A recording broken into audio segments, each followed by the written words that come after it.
Olá, estamos começando mais um episódio do Agora Pode e hoje a nossa convidada é a secretária municipal de saúde de Várzea Grande, Deise de Cássia Bocalão Maia. Seja bem-vinda, secretária. Natasha, muito obrigada. Eu que agradeço o convite do Lei Agora. É uma honra estar nesse site já tão famoso, né? E que a gente já vem acompanhando há bastante tempo. A Deise, ela é enfermeira, graduada pela Universidade Federal de Mato Grosso do Sul, né? Tem diversas especialidades, inclusive uma passagem, né, pela Secretaria de Estado de Mato Grosso, como adjunta de gestão hospitalar e executiva no estado de Mato Grosso. É isso aí. Também participou do processo de intervenção na saúde de Cuiabá, né? Eu queria que a senhora falasse um pouquinho como é que foi essa experiência na Secretaria de Estado de Saúde, no processo de intervenção em Cuiabá, e como que isso contribui para o seu trabalho agora à frente da saúde de Várzea Grande. Com certeza, foi uma bagagem muito importante, né? Foi um aprendizado muito grande. Logo que o governador ganhou as eleições, eu fui convidada pelo secretário Gilberto, que até então ele não era ainda definido como secretário, todo mundo imaginava que ele iria para a Secretaria de Educação, que era a pasta que ele comandava no município de Cuiabá. E ele me convidou para fazer parte do período de transição. Então, a gente acompanhou essa transição de governo, onde nós ajudamos a montar a equipe, junto com o secretário Gilberto, e aprendi muito com ele, é um excelente administrador, e com a equipe toda, então foi muito importante nessas partes, principalmente na parte administrativa, que como enfermeira a gente tem muito de liderança, de gestão de unidades de saúde, mas não nas gestões administrativas, né, de empenho, orçamento, né, mais burocráticas, assim, então eu aprendi muito nessa época. Fiquei responsável pelos 8 hospitais do estado na época, depois em seguida veio a assunção da Santa Casa, que foi uma marca muito importante, né, um período muito importante, onde o estado em pouco tempo fez uma requisição administrativa da Santa Casa e assumiu aquele hospital. Então, todo o processo de licitação de serviços, de acompanhamento, de reestruturação do hospital, eu estive presente junto com a equipe toda da gestão hospitalar e da SES. Então, foi um aprendizado muito importante. Em seguida, veio a intervenção, né, e também foi um outro aprendizado que eu gosto muito de falar que como por estar próximo aos órgãos de controle, ao Tribunal de Contas e ao Ministério Público, a gente consegue ter essa visão, né, da Controladoria do Estado também, a CGE também esteve conosco nesse período, então foi muito importante, porque além dos olhos de gestor, a gente também tem uns olhos também de auditor, até para identificar possíveis erros e falhas para que nós não cometamos essas mesmas falhas, né? Então, realmente foi um aprendizado estupendo e que me garantiu, assim, mais segurança para poder assumir esse cargo. E assim, diante dessa experiência na SES, né, propriamente dita, eu acredito que a senhora já estava ciente, mais ou menos assim, em parte, sobre a situação dos recursos do setor e principalmente o que era destinado à Várzea Grande, né? Tem sido suficiente essa quantidade de recursos enviada atualmente? Como está sendo essa parceria, né, da Prefeitura com o governo de Mato Grosso? Sim, o recurso é muito escasso em Várzea Grande. Para vocês terem uma ideia, a Várzea Grande recebe de recurso de média e alta complexidade da União 3.700.000 por mês. E o orçamento todo do município para a saúde, qual é? Para o município, olha, eu não tenho certeza, mas eu acho que gira em torno de 10 milhões, fora a folha, né? Fora a folha. Uhum. Então, assim, é um orçamento bem limitado, porque tem o PAB, né, que é o recurso de média da atenção primária, tem o recurso da média e alta complexidade e os cofinanciamentos estaduais, que são proporcionais ao que a gente recebe do Ministério. Mas, para vocês terem uma ideia, o MAC de Várzea Grande, que tem 300 mil habitantes, é 3.700.000 por mês. O de Primavera do Leste, que é metade da população de Várzea Grande, é 6.900. Então, é uma diferença gritante. Mas por que isso? Porque existem formas de você melhorar esse recurso. Essas formas são a habilitação de serviço e a execução dos serviços em território de Várzea Grande. Então, a Várzea Grande não era habituado a fazer o faturamento, demonstrar para o Ministério da Saúde que estava realizando esse gasto desse recurso e encaminhava os pacientes para Cuiabá. né? E é isso que a gente está tentando remodelar, fazer com que Várzea Grande seja responsável de fato pelos seus munícipes, né? Cuiabá já tem uma sobrecarga importante, então quanto mais nós aliviarmos Cuiabá, eles também vão ficar mais tranquilos e também dar o aporte necessário para as altas complexidades, né, que são neurocirurgia, né, até alguns procedimentos da cardiologia nós já vamos começar a executar lá em Várzea Grande mesmo pelo Fila Zero. Então a gente está tentando ao máximo limitar a vinda dos pacientes de Várzea Grande aqui para Cuiabá. A senhora estava até explicando que Várzea Grande também é gestão plena, né? Sim, Assim como Cuiabá. Gestão plena. A maioria dos municípios do estado de Mato Grosso é gestão plena. Mas as políticas públicas de saúde, elas não giram só em torno de ser gestão plena ou não. Existem pactuações que são executadas em várias instâncias, né? A PPI, que é a Programação Pactuada Integrada, que diz assim, olha, esse procedimento eu não vou fazer, então eu vou passar um pouquinho desse recurso para você. Claro que é um recurso limitado, de tabela SUS, com um valor bem inferior ao que a gente costuma pagar, mas é um recurso que auxilia. Então, como muita coisa não era feito lá, a maioria desse teto da PPI, da média complexidade de Várzea Grande, está com Cuiabá ou está com o Estado. Então, a gente precisa provar que nós estamos executando esse serviço para daí fazer a repactuação desses recursos. E também pleitear a habilitação de serviço, que é o que nós temos feito. Vamos tentar habilitar agora a ortopedia e a traumatologia do hospital. Assim como nós fizemos na intervenção, nós habilitamos isso no HMC, nós estamos pleiteando a habilitação desse serviço lá no pronto-socorro de Várzea Grande também. Daí, quando a gente habilita um serviço, o Ministério da Saúde já aumenta esse teto MAC também nas habilitações. Então, isso tudo é um processo moroso, chato de ser realizado, e talvez seja por isso que os outros gestores não tenham feito, porque ele é trabalhoso mesmo, mas que precisa ser realizado, porque senão vai viver nessa constante aí de ter que passar pires para deputado, Claro que a gente não está se negando a fazer isso, muito pelo contrário, estou recebendo ajuda de vários deputados, eu tenho vários aí que têm ajudado a gente com emendas parlamentares importantes, e o governo do estado, lógico, o governador já sinalizou aí 5 milhões em equipamentos, a gente tem solicitado ajuda ainda que está em fase de definição a respeito do conserto do telhado do pronto-socorro, porque chove dentro, né? Foram feitas várias reformas, mas que não foram suficientes para apaziguar e para minimizar essa problemática dentro do hospital. E é um valor muito alto, são 10 milhões de reais o primeiro orçamento que nós tivemos para poder consertar o telhado do pronto-socorro, que é um recurso que Várzea Grande hoje não tem, considerando uma dívida de 54,5 milhões que nós pegamos quando nós assumimos a gestão, né? Então, assim, é importante, e eu tenho que agradecer demais o governador Mauro Mendes, o vice-governador Otaviano Pivetta e o secretário Gilberto por estar dando esse suporte para a gente lá. O recurso é o principal desafio hoje da pasta em Várzea Grande? Contudo, eu acho que ainda não. Eu acho que é a organização do serviço. Entendeu? Eu acho que assim, o recurso, por ter a gente já saber os caminhos de como fazer para melhorar, e assim, pactuamos agora o Fila Zero. O Fila Zero também é um programa do governo do estado muito importante, que conforme os contratos que nós estamos fazendo, a gente consegue até que sobre um recurso a mais dessas pactuações para o município investir. Então, eu acredito que aí em 6 meses nós vamos ter uma diferença importante de recursos para Várzea Grande. Mas eu ainda acho que a organização dos serviços, a atenção em redes de serviço, de assistência, né?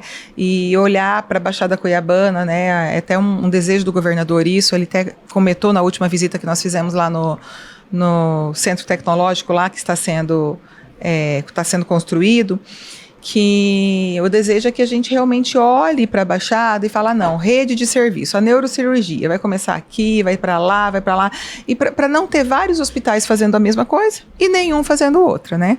Ortopedia é consenso que precisa em todos os municípios, porque acidente tem todas as horas, mas assim, a neurocirurgia, que são procedimentos caros, a endovascular, que são procedimentos que têm OPME, que são os materiais e próteses caríssimas, né? A cardiologia, a gente pode centralizar para que a gente evite desperdício de recurso público, né? Então, fazendo uma rede de serviço com referências e contra-referências a respeito desses serviços, né?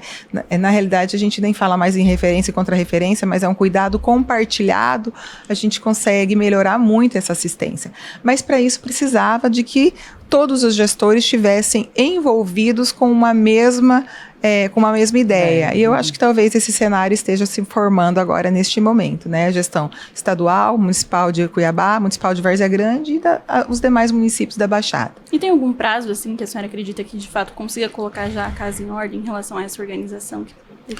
Olha, assim, considerando que tem muita coisa que a gente depende de licitação de serviço, né, de pactuações nessas instâncias, que é no Conselho Municipal de Saúde, no Conselho Estadual de Saúde, na Comissão Intergestora Regional e na Comissão Intergestora Bipartite, que é a CIR e a CIB, isso não é rápido. Eu acredito que no mínimo 6 meses, 7 meses para a gente começar a desenhar essa rede de serviço. E também depende muito da inauguração desses novos hospitais que estão sendo construídos aqui, né? O Hospital Central, que tem uma previsão já de entrega em agosto, e não sei ainda quando de fato o funcionamento, mas a entrega parece oficial vai ser em agosto. Então, assim, a gente precisa disso para redesenhar a rede. E o Hospital Júlio Miller também, que é um hospital importantíssimo, né? Um hospital escola, né? Que tem um ensino muito aprofundado e que também vai realizar alguns serviços que hoje estão desassistidos, como hepatologia. Hoje nós não temos referência para hepatologia no estado de Mato Grosso. Nem no Júlio Miller, né? Tinha no Júlio Miller e no último contrato do Júlio Miller com o município de Cuiabá caiu. Então, hoje em dia, os pacientes hepatólogos que têm problemas hepáticos, eles penam para conseguir assistência. Normalmente é só via liminar ou... Então, assim, a gente precisa pensar nessas linhas de cuidados que estão desassistidas. Secretária, agora vamos tratar do assunto do momento, as arboviroses, né? Várzea Grande, assim como o estado todo, registrou mortes por chikungunya neste ano, né? E, assim, uma quantidade bem grande de casos, em comparado com o ano passado, né? E aí eu queria saber da senhora, como que o município tem agido para o controle das arboviroses? E aí eu incluo a dengue e a zika, obviamente, né? O Ministério da Saúde tem ajudado de alguma forma, ou com recurso, ou com estratégia? E como que ficou a história do fumacê, que foi vetado aí para o município, né? A senhora entende que nesse momento é uma estratégia essencial? Então, primeiramente, sim, são vários pontos que nas arboviroses a gente precisa identificar, que a gente até conversou, o governo do estado montou o Centro de Operações de Emergência, chamou o Ministério da Saúde junto com a Força Nacional do SUS para nos apoiar, porque nós estamos assim na liderança absoluta de número de óbitos e número de incidência em todo o Brasil, estando à frente do estado de Mato Grosso do Sul com um número 5 vezes maior do que Mato Grosso do Sul. Então, assim, é um cenário muito ruim mesmo.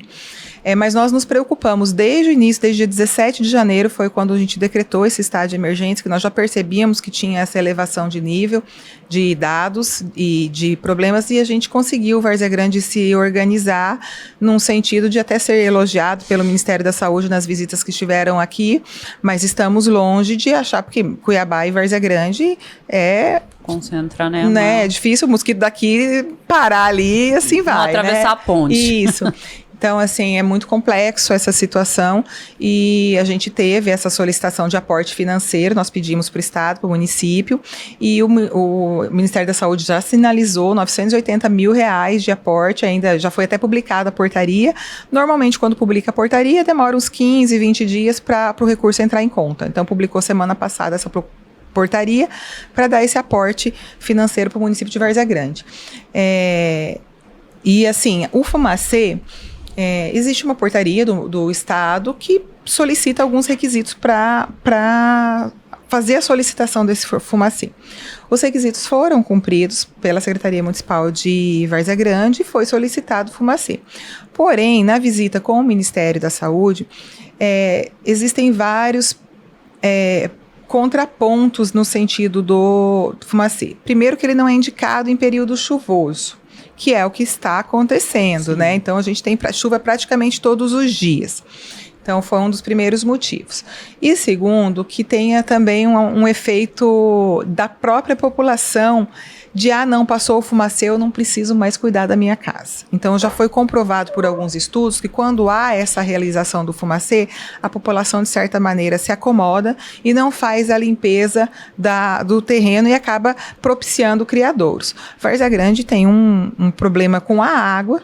Então, a gente tem reservatórios de água em todas as casas. Sim. Então, o nosso trabalho tem sido por orientação do Ministério, junto com a Força Nacional do SUS, trabalhar os bairros mais atingidos, com uma incidência maior de número de casos e de óbitos, e a gente foca as atenções de 5 secretarias de saúde, 5 secretarias do município, que trabalham uma força conjunta para, naquele bairro e naquele momento, fazer o bloqueio. Então, nós trabalhamos com a Secretaria de Educação, com a Secretaria de Saúde, Meio Ambiente, recolhendo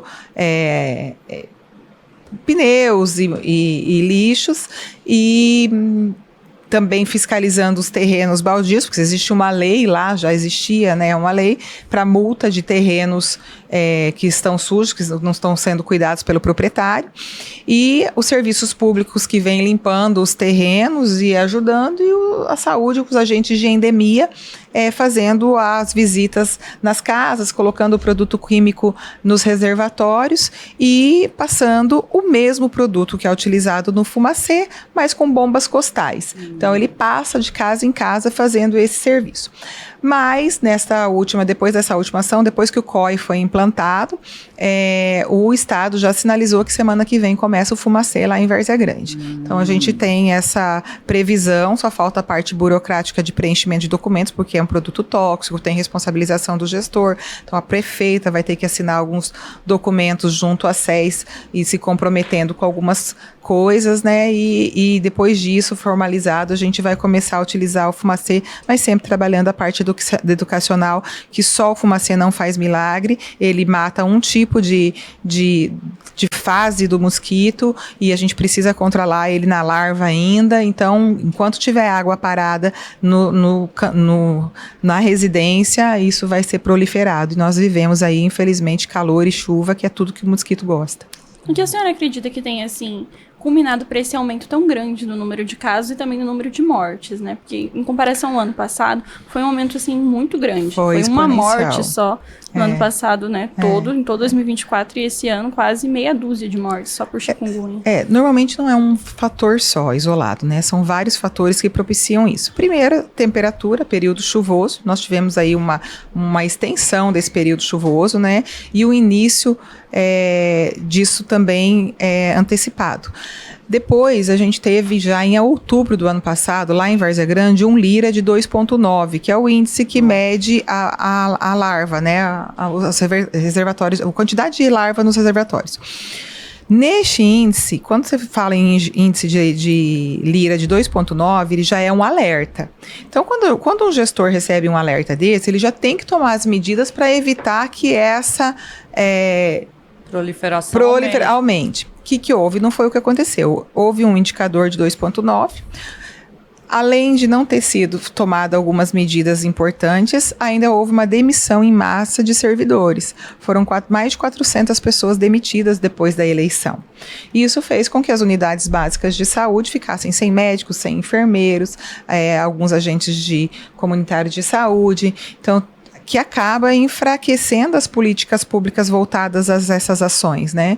Então, teve este problema, teve o problema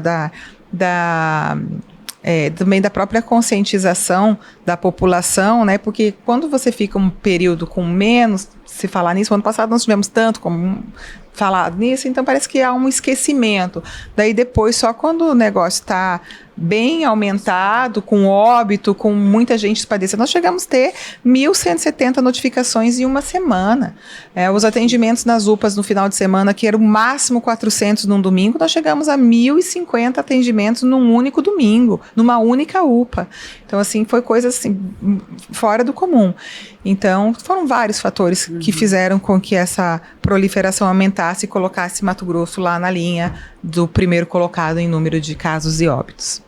Várzea Grande, no período da pandemia, ela foi meio que um exemplo para o Estado quanto à vacinação. Eu lembro que as pessoas estavam sempre... Parecia que Várzea Grande estava um passo à frente dos outros municípios nesse processo, né? Com estratégias que foram adotadas, enfim.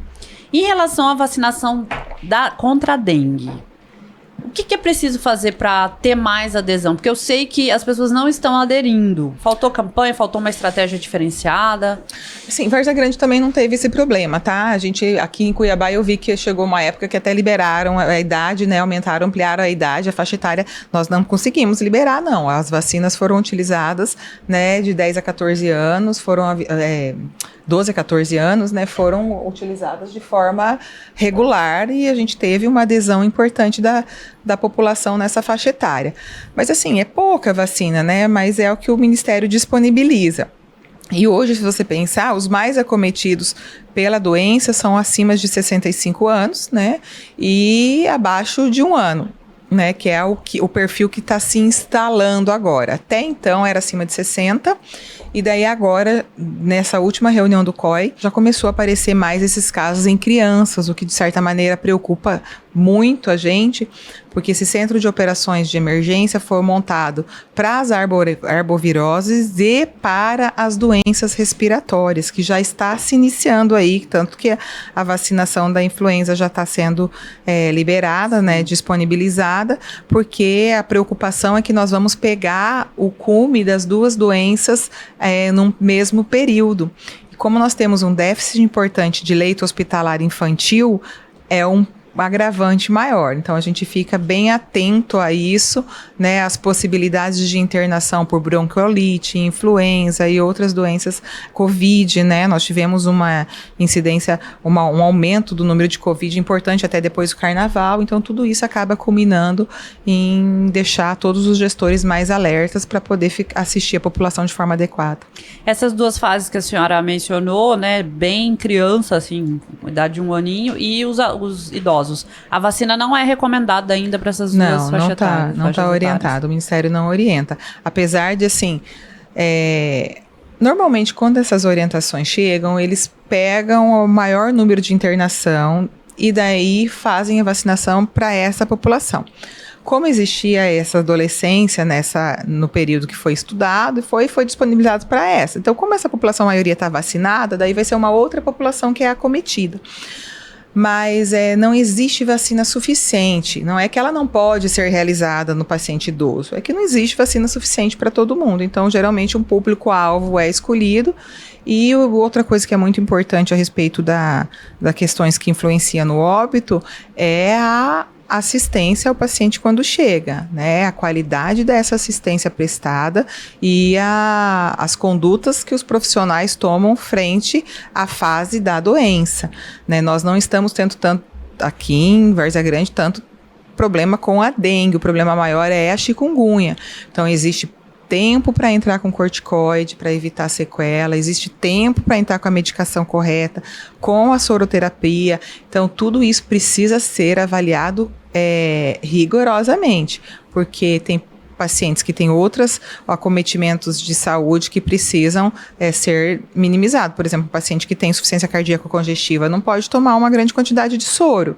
Então, tudo isso precisa ser avaliado. E a conduta errada do profissional, se ele não for bem capacitado ou orientado, pode desencadear uma assistência errônea e propiciar um óbito. Ou mesmo o paciente que demora para procurar o serviço de saúde e só procura o serviço de saúde quando já tem instalado aí um distúrbio hidroeletrolítico importante ou que acaba levando o paciente à UTI e o óbito. E assim, em relação às unidades de pronto atendimento e ao próprio pronto-socorro, né? Tem dado conta da demanda? Tem a possibilidade de expansão da rede? Como que a senhora tem avaliado isso? Teve um período, quando nós chegamos a essas mais de 1.100 notificações por semana, que nós chegamos a pensar em hospital de campanha. Então o prefeito Abílio me ligou, mas quando ele cogitou isso, o nosso índice já estava caindo e quando Cuiabá estava mais alto. Então eu conversei com ele e falei, olha, prefeito, como o nosso índice começou a cair, já não me preocupo, não é mais. A gente tomou outras atitudes, ampliamos o número de médicos nas UPAs, ampliamos o número de plantonistas, né? Ampliamos o número de enfermeiros e técnicos e também fizemos umas pequenas reformas que propiciaram aumentar o número de cadeiras para a medicação, porque a gente percebia que o paciente não demorava para ser classificado e não demorava para ser atendido. O que estava demorando era a medicação, porque não tinha espaço para o profissional colocar o paciente para medicar. Então, daí a gente foi trabalhando e tomando as atitudes de acordo com os gargalos que a gente ia encontrando, fazendo planejamento em cima das dificuldades que a gente vinha encontrando.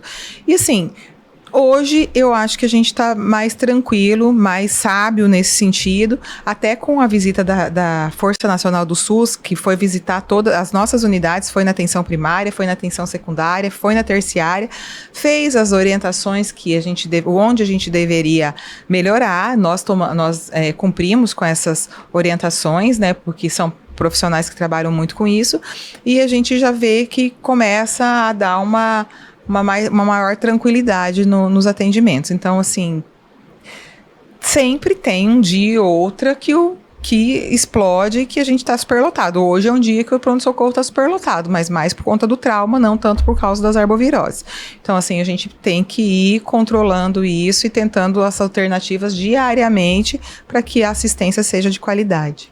Em relação assim ao pronto-socorro, tem um plano específico da gestão para ele, pensado para ele? A princípio, o sonho nosso é uma construção de um novo pronto-socorro, né? O governador ficou de fazer uma visita essa semana lá no pronto-socorro. Eu acredito que ou essa semana ou na outra isso deve se consolidar, né? O secretário Gilberto já até repassou isso para o governador, mas depois teve uma chuva que choveu muito e a gente pediu apoio e o governador se demonstrou que ele quer ir lá conhecer o pronto-socorro.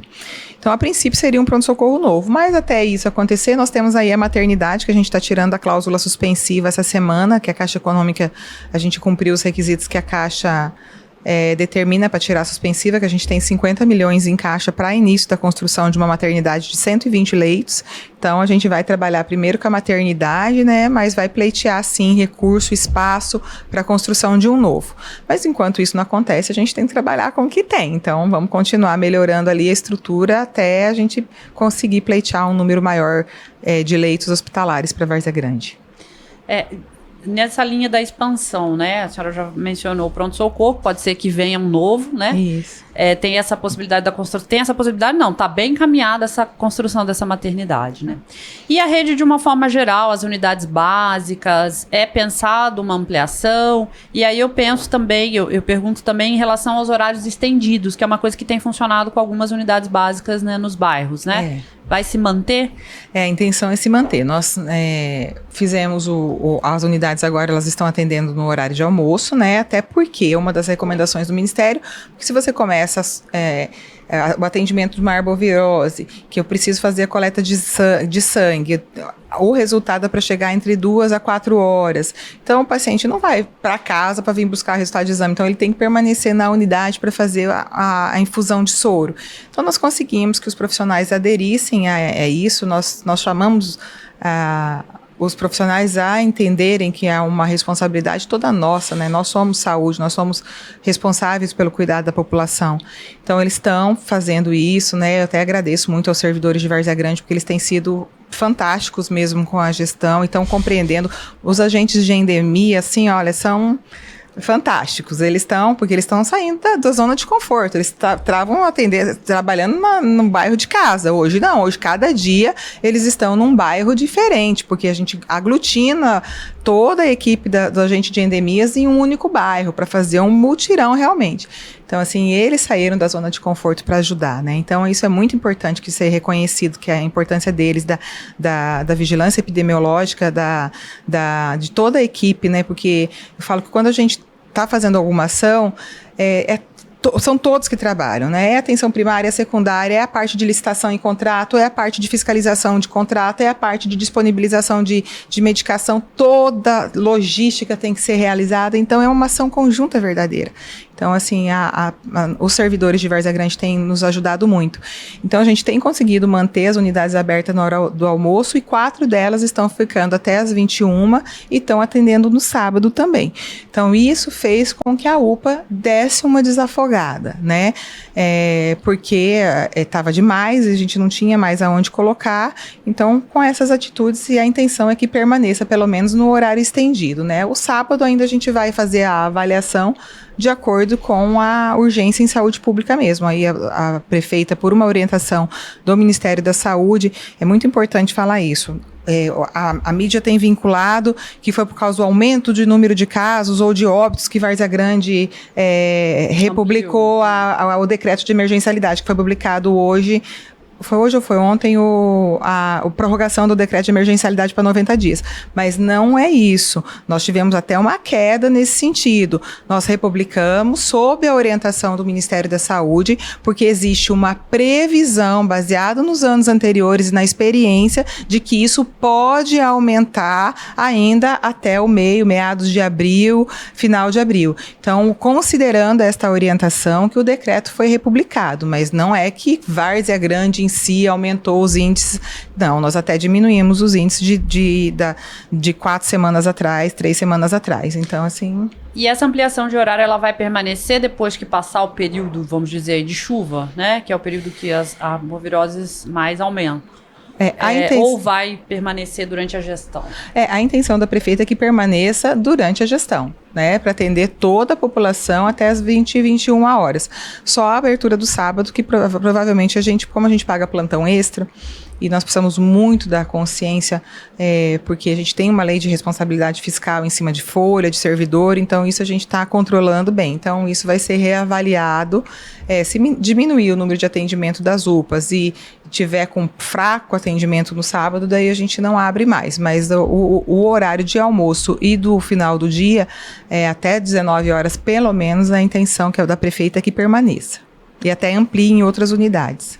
E ainda em relação assim, às unidades, eu queria saber se a senhora tem acompanhado as fiscalizações do vereador Cleberton Feitosa, né? Tem repercutido muito. O próprio CRM tem feito duras críticas a ele, de que ele teria coagido uma médica e também teria, de alguma forma, prejudicado uma enfermeira em outra fiscalização no postão. Queria saber como a senhora tem avaliado isso. Eu sempre falo que a fiscalização tem que existir. As portas da Secretaria de Saúde, assim como de todas as unidades, vão estar sempre abertas para todos os vereadores, para todo órgão de controle. Mas assim, eu sempre gosto de falar, por exemplo, quando a fiscalização do Corém, do CRM ou do Ministério Público vai em uma unidade, a primeira coisa que eles fazem, eles vão com crachá, eles se apresentam, chamam a pessoa que é responsável pela unidade hospitalar ou pela unidade de atendimento, e vão junto fazer a fiscalização, olhar com muita tranquilidade, com muito respeito, né? Isso é uma fiscalização que a gente acha que é mais que válido, porque tem muitas coisas que a gente não fica sabendo de tudo como gestor, né? Mas o problema é a forma e a exposição dos servidores, né? A forma de trato, a truculência, né? Isso não leva a nada, isso só intimida os profissionais no exercício da sua função, ele só atrapalha até o funcionamento da unidade, né? Você vê, nesses dias da fiscalização, teve óbitos, teve médico que estava entrando remoção de paciente infartado do pronto-socorro para o hospital geral, né? Ele chegou a ser convidado para entrar dentro da sala vermelha para ver o óbito acontecendo. Então, umas coisas assim bem complicadas, né? Entrou filmando dentro de um consultório onde exige uma ética profissional entre médico e paciente. Eu, como enfermeira, quando eu vou atender um paciente, um pré-natal, para eu poder atender o pré-natal junto com o marido, eu tenho que perguntar para a gestante se ela permite que o marido permaneça no pré-natal, ou se ela permite que a acompanhante permaneça no pré-natal, porque é direito dela dizer quem ouve ou quem não ouve esse sigilo entre profissional e paciente. Então, como que alguém entra dentro da sala, expõe o paciente numa consulta médica, filma isso, né?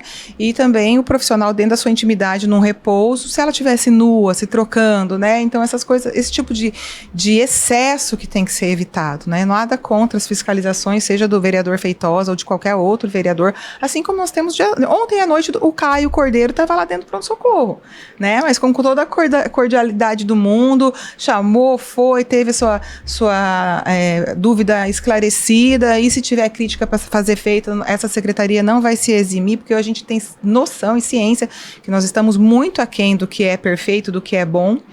Mas a gente precisa de um tempo para poder colocar a casa no lugar. Nós temos aí menos de 90 dias úteis de gestão, né?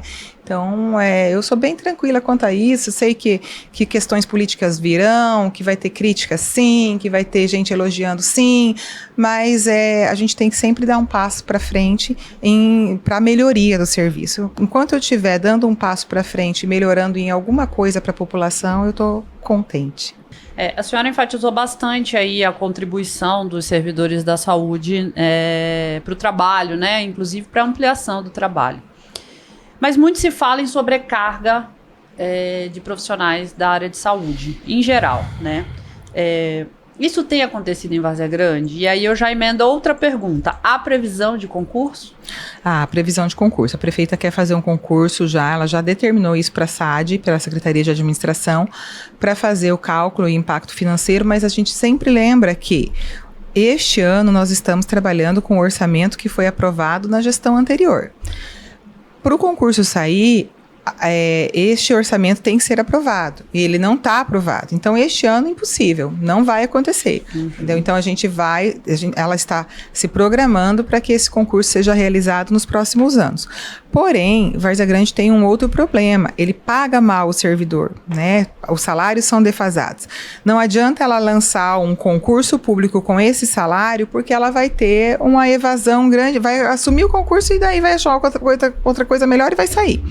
Então, o que ela tem pretendido, já determinou isso para a SAD, um estudo da melhoria desse plano de cargos e carreiras, da melhoria dos valores salariais, mas para isso precisa melhorar a arrecadação. Então, tudo isso está sendo feito durante o decorrer deste ano, para melhoria da arrecadação do município, para melhoria disso, para depois elevar os planos de cargos e carreiras, melhorar a contribuição também, porque lá hoje, em Várzea Grande, o servidor ele não eleva de nível quando está o tempo certo, que nem a Cuiabá. Cuiabá, deu os meus 3 anos lá, vou lá, entro com o processo e elevo meu nível. Lá é só judicial, então só eleva nível quem entra via judicial, verba rescisória não recebe, contratado não tem férias, direito a terço e gozo de férias. Então, assim, tem muitas coisas que precisam ser arrumadas. Isso esbarra em legislação? Esbarra em legislação. São projetos que precisam ser encaminhados para a Câmara de Vereadores e, assim, também onera muito o custo do que já existe, né? Então, quando eu falo que eu vou pagar as verbas rescisórias ou tudo, tem custo, né? Então o município tem que estar preparado para isso, e talvez até seja por isso que não tenha sido feito até agora. Só que assim, acaba que o profissional entra na justiça, recebe um juro tremendo da justiça, acaba bloqueando do cofre do município um valor muito maior do que seria gasto e pago. Então é uma forma muito não inteligente de fazer a gestão do recurso público nesse sentido. Por isso que a prefeita já determinou esse estudo para a SAD, para pôr as coisas no seu devido lugar, de acordo com o que a legislação exige. E assim, de forma geral, como a senhora tem avaliado, né, a sua gestão ao longo desses quase 90 dias na secretaria? E da própria prefeita Flávia Moretti, no geral, né? Como ela tem conduzido o município? Sim, eu tenho uma gestora, uma líder nata, né, e uma pessoa que eu me surpreendi muito por não ter tanta proximidade a ela antes, mas é uma pessoa, assim, que ouve a equipe técnica, que ela, Deise, vamos fazer isso. Daí eu falo assim, olha, prefeita, não é ideal fazer isso. Mas por que se tal lugar fez? Falei, não, olha, vou explicar, porque a gente pode perder recurso aqui, então, ela ouve a equipe técnica, então ela não tem atitudes autoritárias ou de encaminhamentos que são contrários ao que vem de políticas públicas de saúde já consolidadas. Então, assim, graças a Deus, eu falo que tudo é conversado, né? Tudo, eu gosto muito de falar isso, que o pessoal às vezes fala, a Deise tem carta branca para tudo. Não é verdade isso, tá? Eu não tenho carta branca para tudo. Eu falo, gosto muito disso, eu sou muito subordinada, eu aprendi isso muito cedo com a minha mãe, que a gente precisa respeitar a hierarquia. Então, ela traz as sugestões, ou eu levo as sugestões, e isso é discutido, e é num consenso que a gente fala, não é a hora, agora é a hora, não é a hora, não, vamos fazer, não vamos fazer. Então, assim, eu tenho esse suporte muito bom, então eu avalio de forma muito positiva a gestão da prefeita, porque é nesse caminho que a gente consegue melhorias. E assim, a minha gestão, como eu disse, eu tenho uma equipe maravilhosa, né? Eu trouxe aí, eu falo que eu trouxe o que eu tinha de melhor que passaram, assim, que podia junto comigo, são a Loice, o Osano, o Clisma, a Érica, Márcio, o Vitor, são pessoas que já trabalharam comigo em outros momentos, que são de extrema confiança e que vestem a camisa. Tem dias que eu vejo Loice lá sábado, 9 horas da noite trabalhando, né, para conseguir fechar um contrato que a gente quer agilizar as cirurgias, quer agilizar as coisas que estavam para trás. O Osano também de madrugada, Clisma final de semana, a Érica dentro do pronto-socorro, indo socorrer a chuva que está caindo. Então, assim, é uma equipe que veste a camisa. E quando a equipe veste a camisa, não tem como a gente não estar satisfeito do que está acontecendo. Então, é só frutos que a gente está colhendo. E eu tenho certeza que depois que a gente conseguir fazer essas contratações, fazer essa... abaixar esse fôlego, porque eu sempre brinquei com eles. Falei, gente, vocês vão trabalhar comigo, mas é ritmo de intervenção. Eu não quero saber de vocês achar que eu vou ter que mostrar serviço daqui 4 anos, porque eu não quero. Então, vocês vão para lá sabendo que vocês vão ter que trabalhar para em 3 meses estar mostrando serviço. E todo mundo topou. Então, assim, é muito gratificante isso e eu tô bem contente. Eu sei que tá, como eu falei, já até falei, ontem a gente recebeu algumas críticas na Câmara, né, que eu fui lá a respeito de processos de trabalho, de agendamentos de consulta, que nós já orientamos uma determinada equipe a não realizar daquele jeito e aí ela continua realizando. Então, assim...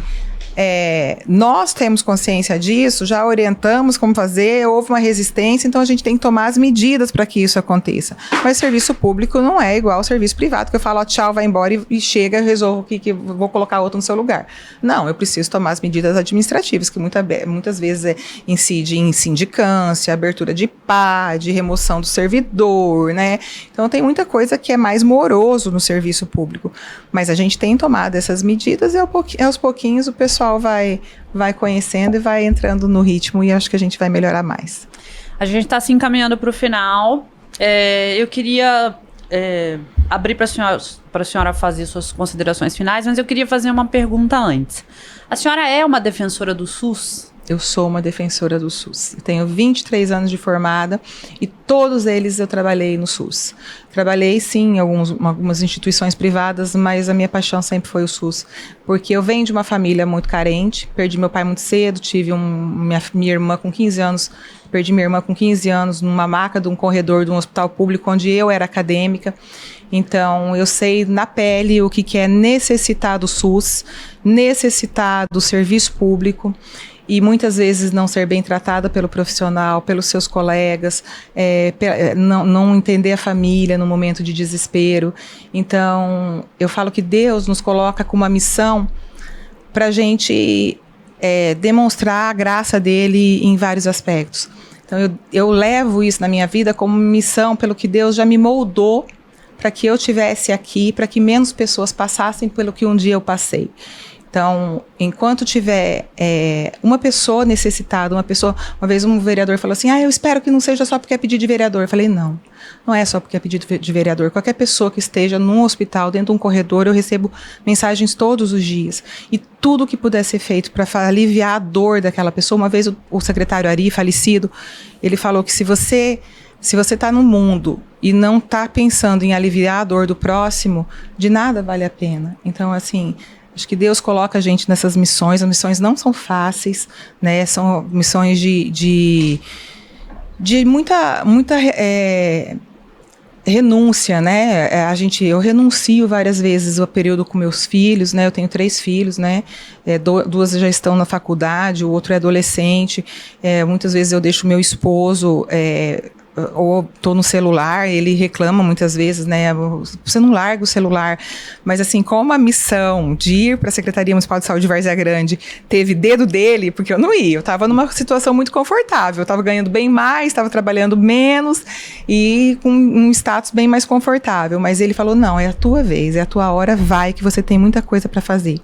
Então ele sabe e assim, a gente penaliza a família por isso, mas a gente penaliza a família no sonho de que esse SUS vai funcionar e que com qualidade de gasto e com responsabilidade do gestor, a gente consegue fazer mais. A gente vê aí licitações nossas, que a gente licitou agora, que eram 8 milhões de reais e a gente vai fazer o mesmo serviço esse ano por 2 milhões e 600. Então, assim... esses outros 4 milhões eu posso comprar em serviço para a população, entendeu? Então, assim, a economicidade, a qualidade do gasto precisa ser muito consciente, porque se eu faço essa lição de casa, eu consigo atender mais a população. Você vê, hoje tem a parte oftalmológica de Várzea Grande está correndo, não está nem andando, está correndo, por causa do fila zero, e está sem recurso municipal envolvido, é tudo recurso estadual. Então, eu acredito no SUS que desde a hora que você vai sentar tomar uma água ou comer algo num restaurante, o SUS está lá, está com a vigilância sanitária. A gente, na pandemia, nós vimos aí a vacinação, o tanto que foi importante os serviços públicos de saúde, né? Porque não tinha hospital privado, mas não tinha vaga. Então, se todo mundo não trabalhar num conjunto, então, minha luta é essa, porque eu tenho certeza que Deus nos coloca exatamente no lugar onde que a gente tem que estar para fazer a missão que é importante para Ele e para os filhos dele. Obrigada, secretária, por sua presença. Imagina, que é isso, eu que agradeço a oportunidade de estar aqui. É muito bem-vinda para voltar. Obrigada, obrigada mesmo. Então é isso, pessoal, agora pode estar disponível em todas as plataformas de áudio, incluindo o Spotify e o YouTube. É isso, até a próxima.